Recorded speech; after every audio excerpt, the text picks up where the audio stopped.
Sir, একে তো একদম রাজুর মতো টর্চার করেছে। হ্যাঁ, মনে হচ্ছে খুনি কোনো ধারালো অস্ত্র দিয়ে একে কুপিয়ে মেরেছে।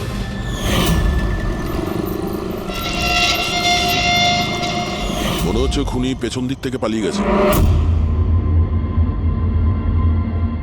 বডিটা পুরোপুরি ঠান্ডা হয়ে যায়নি, মনে হচ্ছে মৃত্যু 2-3 ঘন্টা আগেই হয়েছে। কিন্তু স্যার, এই লোকটা রাজুর বাড়িতে কি করছিল? এ আর রাজু হয়তো একই জায়গায় থাকতো, হয়তো দুজন একসঙ্গে পকেট মারের কাজ করত, হতে পারে এই দুজন কোনো পকেট মারের গ্যাংয়ের হয়ে কাজ করত। স্যার, রাজুর মৃত্যু 6-7 ঘন্টা আগেই হয়েছিল। তাহলে খুনি প্রথমে রাজুকে মেরেছে, তারপর ওর লাশ রাস্তায় ফেলে দিয়েছে, তারপরে খুনি এখানে এসেছে এই বাড়িতে, একে টর্চার করেছে, আর 2-2.5 ঘন্টা আগে একেও মেরে ফেলেছে। খুনি এই দুটো চোরকে কেন মারবে, তাও আবার এইভাবে? মনে হচ্ছে যে এর কাছে কিছু ছিল বা আছে, যেটা ওই খুনি চেয়েছিল।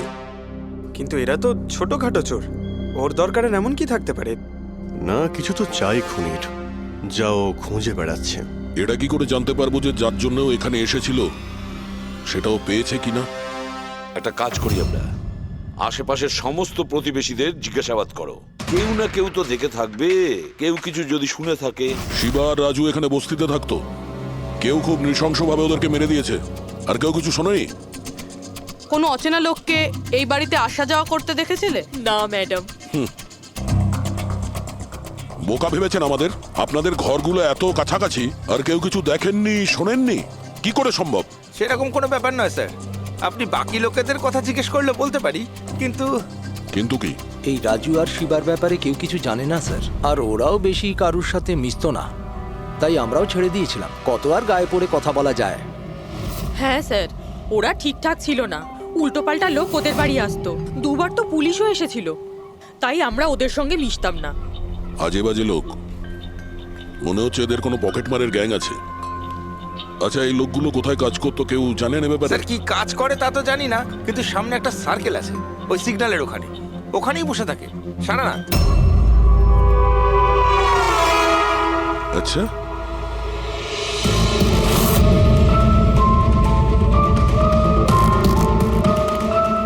এই এই দাঁড়া, পঙ্কজ, পুরবী,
ডিভাইসটা দৌড়তে দৌড়তে ওর পকেট থেকে পড়ে গেছিল।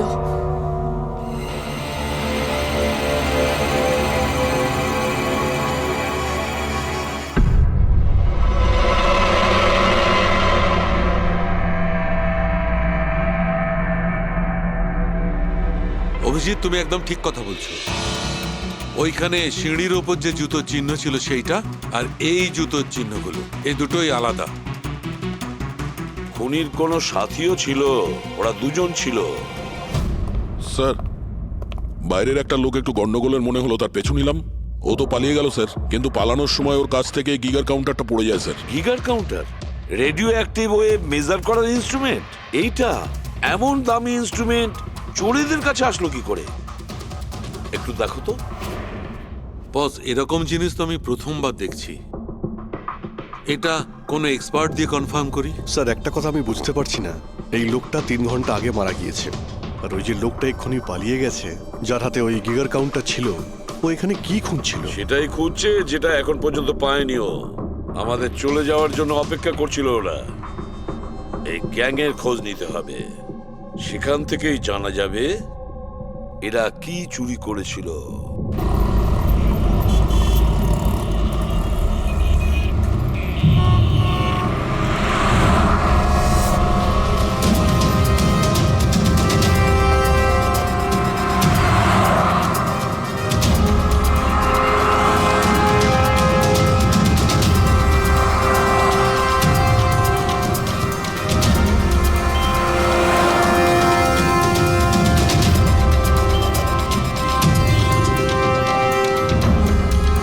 এই, কি করছিলি? কি হচ্ছে? কিছু না ভাই, ওই আমার ওয়ালেটটাকে একটু বের পেছনে করার যাও। চেষ্টা করছিল। সরো। আরে এটা এটা তো ওয়ালেটে ছিল না। খুলি নম্বর 10 তেওয়ারি চক। এ তো অ্যাড্রেস। এই তুই ওয়ালেটে হাত দিয়েছিলি? না না স্যার, এ আপনি কি বলছেন? আমি কিছু করিনি। এই তুইও কি পকেট মার নাকি? চুরি করছিস তুই? না না স্যার, আপনি আপনি কি বলছেন স্যার? আমি ভদ্রলোক, আমি কিছু করিনি, আমি চোর ঠিক নই। আছে, ঠিক আছে, সরি, আপনি যেতে পারেন। সরি। একটা কাজ করা যাক, খলি নম্বর 10 তেওয়ারি চক, ওখানে গিয়ে দেখা যাক।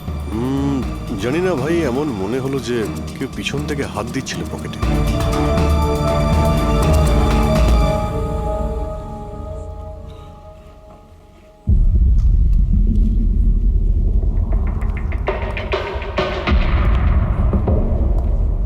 এই হলো দয়া, 10 নাম্বার বাড়ি।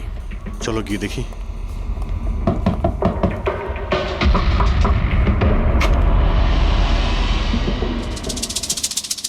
তুমি তুমি তো সেই যেখানে আমি জিজ্ঞাসাবাদ করছিলাম, যেখানে এটা আমার পকেটে এসেছিল।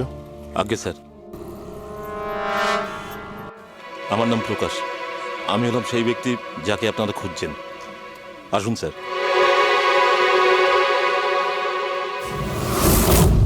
চিঠি দিয়ে এখানে ডেকে আনার মানেটা কি?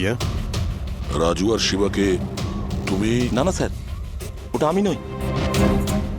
আমি এই দলের প্রধান, আর এই ছেলেগুলো আমার জন্য কাজ করে। আর তুমি নিজেই আমাদের এখানে ডেকে আনলে? হ্যাঁ, এটা জানার পরেও যে আমরা তোমাকে অ্যারেস্ট করতে পারি?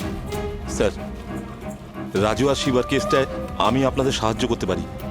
তার বদলে আপনি আমাকে আর আমার ছেলেদের সাহায্য করবেন। এই, তুই জানিস তুই কার সঙ্গে কথা বলছিস? হ্যাঁ, সিআইডি। আর আমরা কোনো অপরাধীর সঙ্গে এইসব সৌদাবাজি করি না, বুঝেছিস? নিশ্চয়ই কোনো বড় সমস্যায় তুমি ফেঁসে রয়েছো, না হলে আমাদের এখানে ডেকে আনার রিস্ক নিতে না। একদম তাই। খুব বিপদের মধ্যে আছি স্যার, আমাদেরকে বাঁচান। কেউ একজন আছে স্যার, যে একজন একজন করে আমার ছেলেগুলোকে মেরে ফেলছে স্যার। আমাদের বাঁচিয়ে দিন। চাইলে আপনারা ওদের জেলে রেখে দিন স্যার, কোনো আপত্তি নেই, কিন্তু স্যার সাহায্য করুন স্যার। আচ্ছা, রাজু আর শিবা ছাড়া আর কেউ মারা গেছে? হ্যাঁ হ্যাঁ স্যার, কালকেও আমার একটা ছেলেকে কেউ মেরে ফেলেছে স্যার।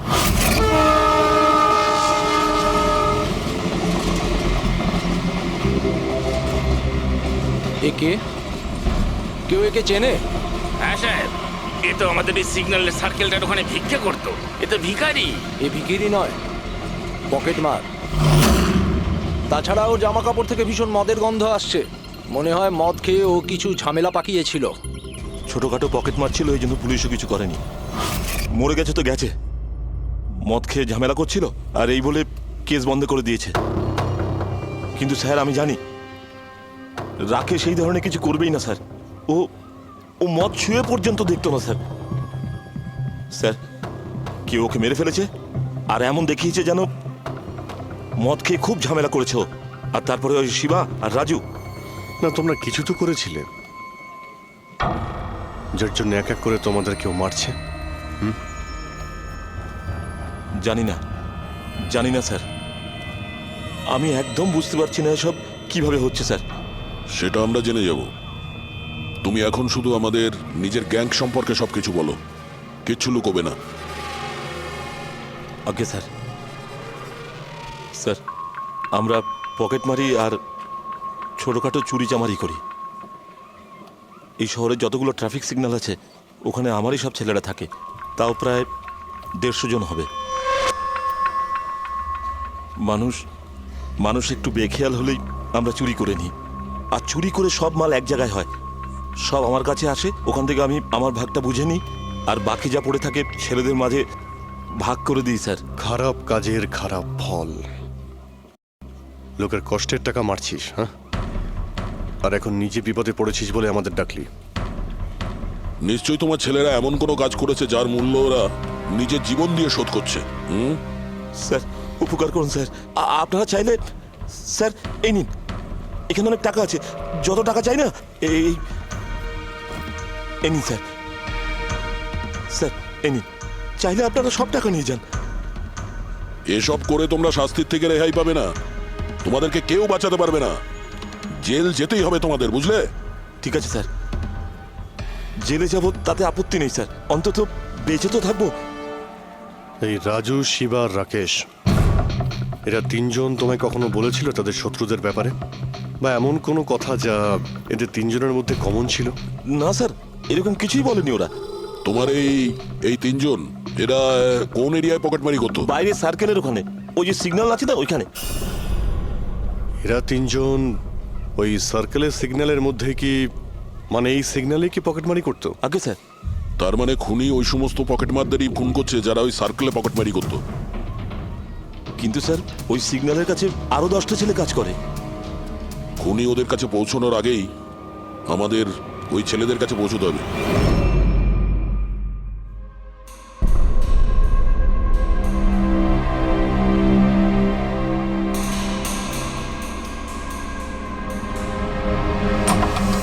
সরি সালুঙ্কে, আমার জন্য অপেক্ষা করতে হলো। আরে দরকারটা যখন আমার, তখন তো আমাকে অপেক্ষা করতেই হবে না? না না, এরকম কথা বলো না। থ্যাঙ্কস এ লট তোমার এই মূল্যবান সময় দেওয়ার জন্য। থ্যাঙ্কস বলো না, নিজের পুরনো বন্ধুর জন্য একটু সময় তো বের করতেই পারি আমি। So nice of you. আচ্ছা বলো, কি মনে করে আজকে? আসলে তোমাকে এইটা দেখাতে চাই। সালুঙ্কে, এটা তো গিগার কাউন্টার। আই নো ভাই, এটা গিগার কাউন্টার, কিন্তু এত ছোট্ট গিগার কাউন্টার। হ্যাঁ সালুঙ্কে, এটা যথেষ্ট ছোট আর যথেষ্ট শক্তিশালীও বটে। এটা খুব ছোট রেডিয়েশনেরও খোঁজ দিতে পারবে। কিন্তু এটা তুমি পেলে কোথায়? এটা আমি একটা অপরাধীর কাছ থেকে পেয়েছি। হোয়াট? অপরাধীর কাছ থেকে এরকম একটা ডিভাইস? হ্যাঁ, কেন, কি হয়েছে? এত চমকে গেলে কেন? অপরাধীর কাছে থাকতে পারে না? সালুঙ্কে, এটা লেড আর টাইটানিয়াম দিয়ে তৈরি।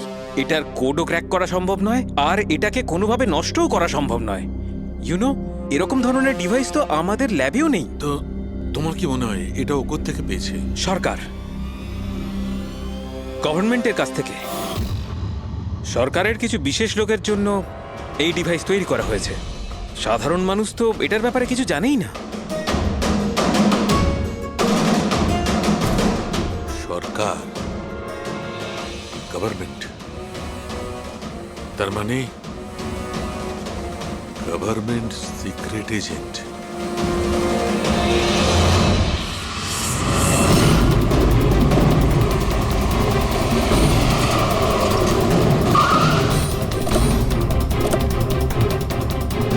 প্রকাশের গ্যাংয়ের যতগুলো মেম্বারদের আমরা পেয়েছি তারা প্রত্যেকেই ঠিক আছে, না কারো উপরে আক্রমণ হয়েছে আর না কেউ মারা গিয়েছে। দেখা যাক এই ঠিকানায় আমরা কি জানতে পারি। তোমার কি মনে হয় খুনি কেন শান্ত হয়ে গেছে? হতে পারে ও যা চেয়েছিল সেটাও পেয়ে গেছে, আবার এটাও হতে পারে যে ও নিজের স্ট্র্যাটেজি বদলে দিয়েছে।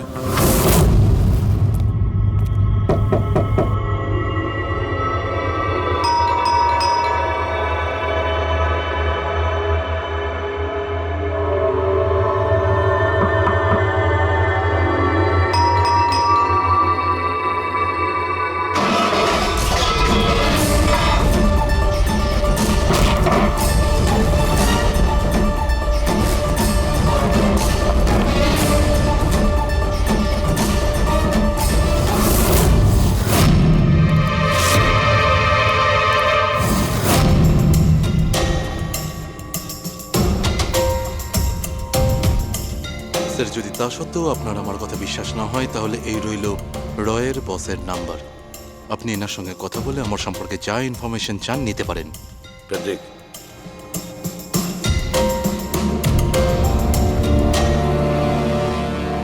এই সমস্ত কিছু চক্রান্তে রয়ের ভূমিকা কি? স্যার আসলে এটা আমাদের একটা সিক্রেট অপারেশন। এটা এমন কি সিক্রেট অপারেশন যা গুন্ডা বদমাইশ আর পকেটমারদের সঙ্গে জড়িত আছে? জড়িত নয় স্যার, কিন্তু এরা কিছু একটা চুরি করেছে আর সেটাই ফিরিয়ে আনার জন্য এই পুরো অপারেশন। কি কি চুরি করেছিল ওরা? স্যার সেই ব্যাপারে কারোর সঙ্গে কোনো আলোচনা করার পারমিশন আমাদের নেই। দেখো, সিআইডির ওপর তোমাকে ভরসা রাখতেই হবে, না হলে আমরা তোমাকে কোনো সাহায্যই করতে পারবো না। ঠিক আছে স্যার, কিন্তু এই কথাটা প্লিজ আপনার আর আমার মধ্যেই যেন থাকে। স্যার আসলে সরকারের একটা গোপনীয় নিউক্লিয়ার ইউনিট আছে যার মধ্যে সায়েন্টিস্টরা একটা টপ সিক্রেট প্রজেক্টে কাজ করছে।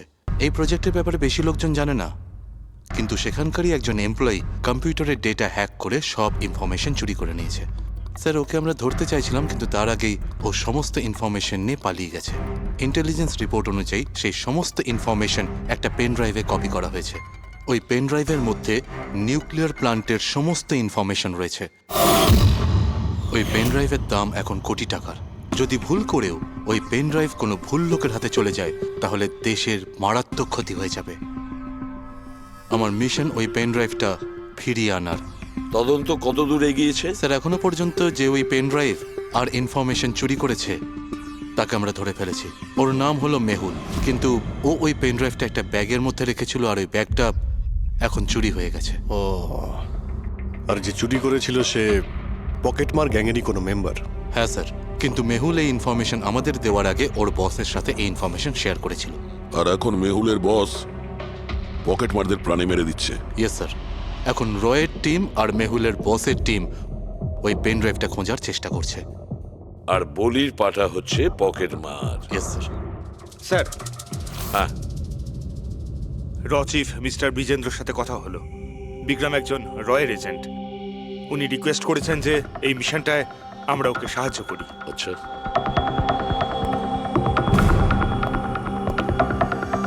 আচ্ছা, পেন ড্রাইভটা কার কাছে আছে জানা জানি না? না স্যার। স্যার এই সার্কেলে যতগুলো মেম্বারই পকেট মারার কাজ করতো তাদের প্রত্যেককেই জিজ্ঞাসাবাদ করেছি, কিন্তু ওরা তো এরকম কোনো চুরির কথা বললোই না আমাদের। হ্যাঁ স্যার, অনিল আর কিশোর বেঁচে ছিল, কিন্তু ওদের কাছে কিছু জানার আগে ওরা মারা গেছে। হতে পারে ওই পেন ড্রাইভটা এখনো অনিলের কাছেই আছে, বা হয়তো অনিল ওই পেন ড্রাইভটা এই বাড়ির মধ্যেই লুকিয়ে রেখেছে। স্যার এটাও তো হতে পারে যে খুনি ওই পেন ড্রাইভ নিয়ে পালিয়ে গেছে। হতে পারে, আবার নাও। স্যার যখন আমরা এখানে এসেছিলাম একটা পকেটমার বেঁচে ছিল, মানে খুনি ওই সময়ই পালিয়ে গিয়েছিল। জানি না ও সুযোগ পেয়েছিল কি পায়নি। একটা কাজ করি আমরা, এই বাড়িটাকে ভালো করে তল্লাশি করো, প্রতিটা কোণা ভালো করে দেখো, খুঁজে বের করতেই হবে। স্যার আমরা গিগার কাউন্টারের সাহায্য নিতে পারি। গিগার কাউন্টারের সাহায্যে? Yes sir. কিন্তু গিগার কাউন্টার দিয়ে তো রেডিও অ্যাক্টিভিটি মেজার করা যায়। স্যার ওই যে পেন ড্রাইভটা ছিল ওটা নিউক্লিয়ার প্ল্যান্ট থেকে চুরি করা হয়েছিল। হতে পারে যে ওই পেন ড্রাইভের ওপর সামান্য কিছু রেডিও অ্যাক্টিভ ফিড পড়েছিল। চলো এটাও আমরা করে দেখি।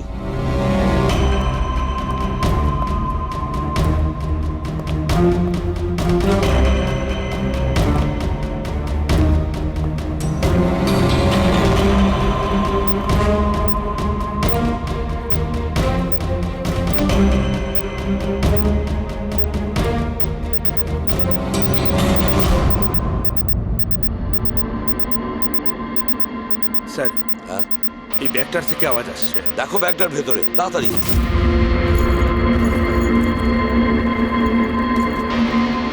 খোলো খোলো খোলো।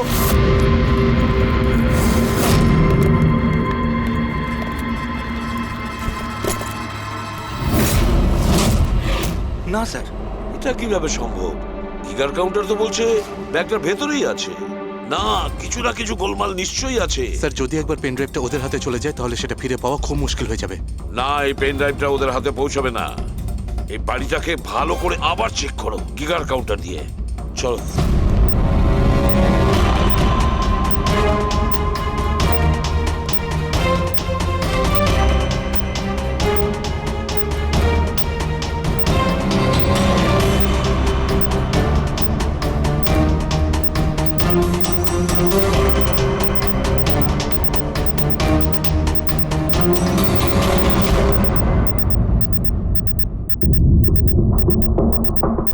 স্যার, বডির উপর থেকেই বিপ বিপ শব্দটা আসছে। বডিটা চেক করো।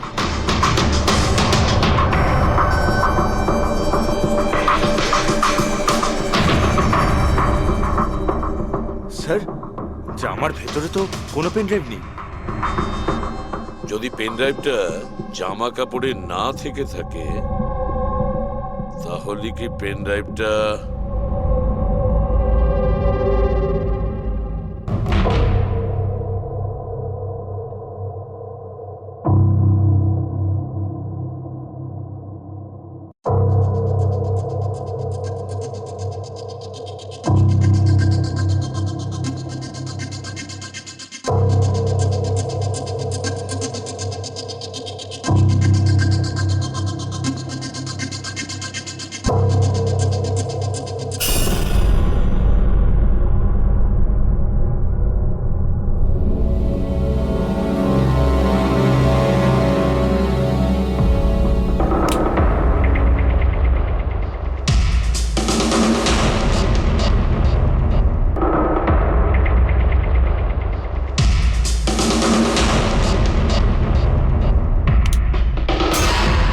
স্যার এটাই সেই pen drive.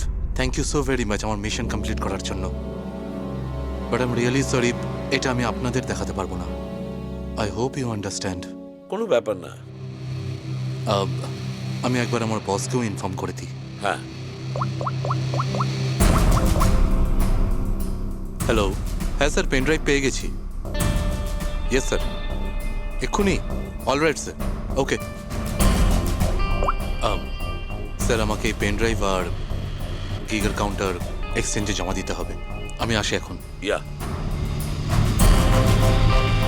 Thank you so much sir once again. Good luck. Thank you. ওকে।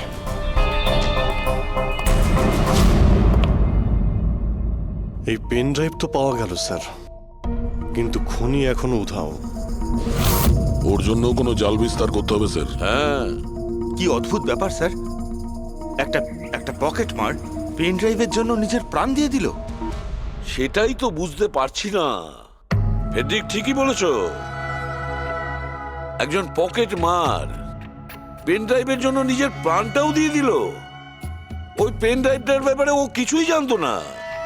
গোলমাল আছে, নিশ্চয়ই কোনো না কোনো গোলমাল আছে। স্যার, টাকার জন্য বিক্রম বলছিল না এই পেন ড্রাইভটায় কোটি টাকার ইনফরমেশন ছিল। না ফ্রেডি, টাকা যতই হোক না কেন, জীবনের থেকে টাকার দাম বেশি না। একটা কাজ করি আমরা, পকেট মারের গ্যাংয়ের যে বস আছে না, ওকে ফোন করি আমরা। হ্যাঁ হ্যালো প্রকাশ, এসিবি প্রদ্যুমান বলছি। হ্যাঁ সালাম সাহেব। দেখো, আমি দুটো লাশের ফটো পাঠাচ্ছি, তুমি দেখে বলো, ভালো করে দেখবে ওরা দুজন তোমার গ্যাংয়ের মেম্বার কিনা, অনিল আর কিশোর। হ্যাঁ স্যার।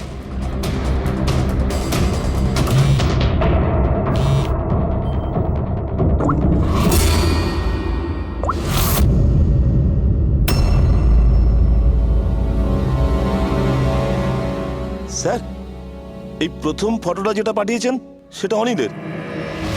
আর দ্বিতীয়টা? এই দ্বিতীয়টা ঠিক বুঝতে পারছি না স্যার। আচ্ছা ঠিক আছে, থ্যাংক ইউ।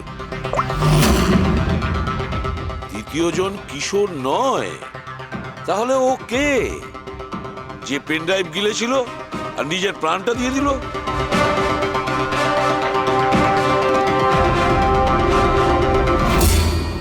ফেডরিক, একটা কাজ করো, রয়ের বিজেন্দ্রবাবুকে ফোন করো, জিজ্ঞেস করো ওনাকে। হ্যালো মিস্টার বিজেন্দ্র, আমি সিআইডি থেকে ফোন করছি, ফ্রেডি। একটু আগেই আপনাকে বিক্রম ফোন করেছিল না? কি না? Thank you sir. My God, যে লোকটা ভিতরে মরে পড়ে রয়েছে সেই হলো আসল বিক্রম, যে পেন ড্রাইভের জন্য নিজের জীবন দিয়েছে। কিন্তু তাহলে স্যার, যে এই পেন ড্রাইভটা নিয়ে গেল একটু আগেই, সে তাহলে? ও খুনি ছিল ফেডরিক, খুনি ছিল, যে বিক্রম সেজে আমাদের সামনে এসেছিল। স্যার এটাই হয়েছিল। আসল বিক্রম যখন পেন ড্রাইভটা খুঁজতে ভিতরে ঢুকেছিল তখনই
পেন ড্রাইভটা খুঁজে পাওয়ার আগেই আমরা এখানে এসে পৌঁছই, আর ও পালাতে বাধ্য হয়। ও জেনে বুঝে আমাদের কাছে ধরা দিয়েছিল, যাতে আমাদের সাহায্যে খুব সহজেই ও পেন ড্রাইভটা নিয়ে নিতে পারে। খুব বড় ভুল হয়ে গেছে স্যার, আমাদের বোকা বানিয়ে পেন ড্রাইভ নিয়েও পালিয়ে গেছে। জানেন এবার ওরা কি তাণ্ডব করবে, ওদের থামাতেই হবে। একটা কাজ করো তোমরা, এই বাইরের রোডে যতগুলো সিসিটিভি ক্যামেরা আছে না, ওর থেকে ওর ছবিগুলো বের করো আর সব জায়গায় পাঠিয়ে দাও।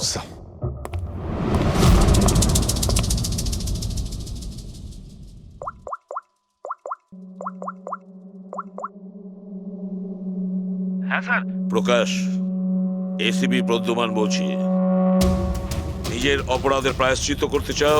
তাহলে একটা কাজ করো, অলিতে গলিতে রাস্তায় রাস্তায় তোমার যতজন লোক আছে ওদের সবাইকে বলে দাও একটা ছেলের ফটো পাঠাচ্ছি, সে যেন শহর ছেড়ে পালাতে না পারে।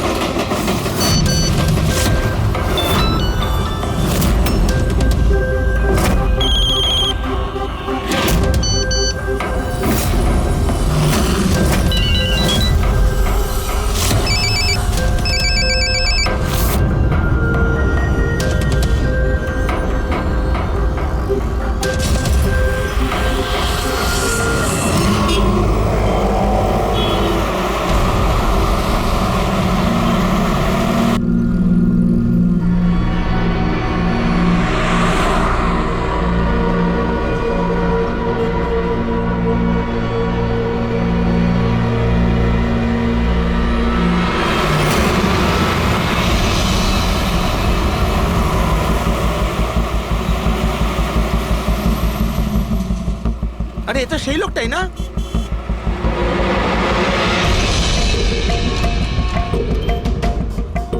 হ্যাঁ, এটা সেই লোকটা। চল।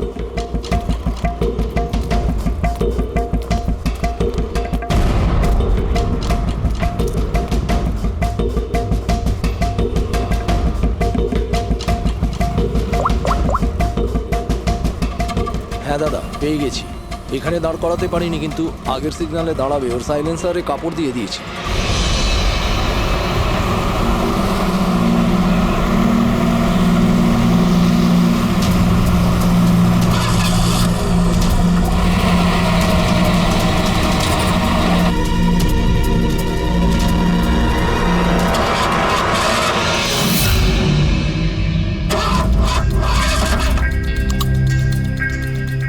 হ্যালো,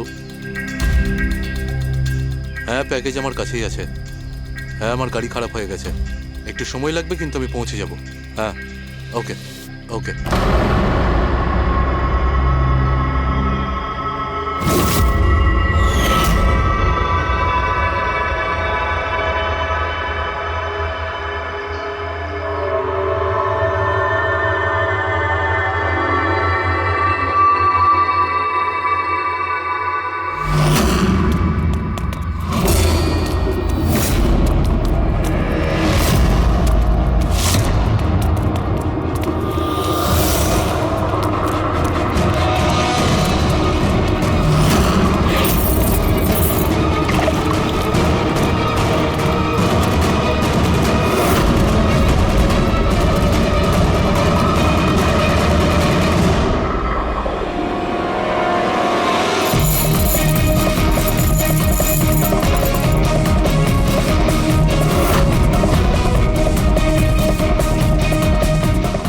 আসবে না, কেউ কেউ এগিয়ে আসবে না, আমি বলে দিচ্ছি।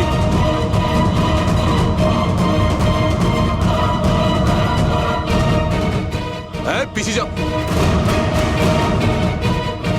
হ্যাঁ, কেউ এগিয়ে আসবে না, পিছিয়ে যাও, পিছিয়ে যা, আমি বলছি।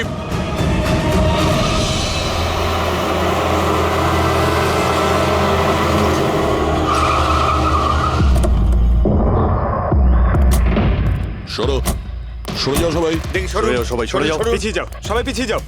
এর অবস্থা তো খুবই খারাপ। এই কি হয়েছে? হ্যাঁ? কি করেছো এর সাথে? হ্যাঁ, কে মেরেছে একে? স্যার, এই গিগার কাউন্টার আর এই পেন ড্রাইভ। কে মেরেছে একে? আমরা কিছু করিনি স্যার, আমরা তো বুঝতেই পারছি না যে এসব হলো কি করে। স্যার হঠাৎ ওর আঙুলগুলো থরথর করে কাঁপছিল আর দুম করে মাটিতে পড়ে গেল। আমরা ভেবেছি ওর হার্ট অ্যাটাক হয়েছে। স্যার, স্যার এ তো মরে গেছে।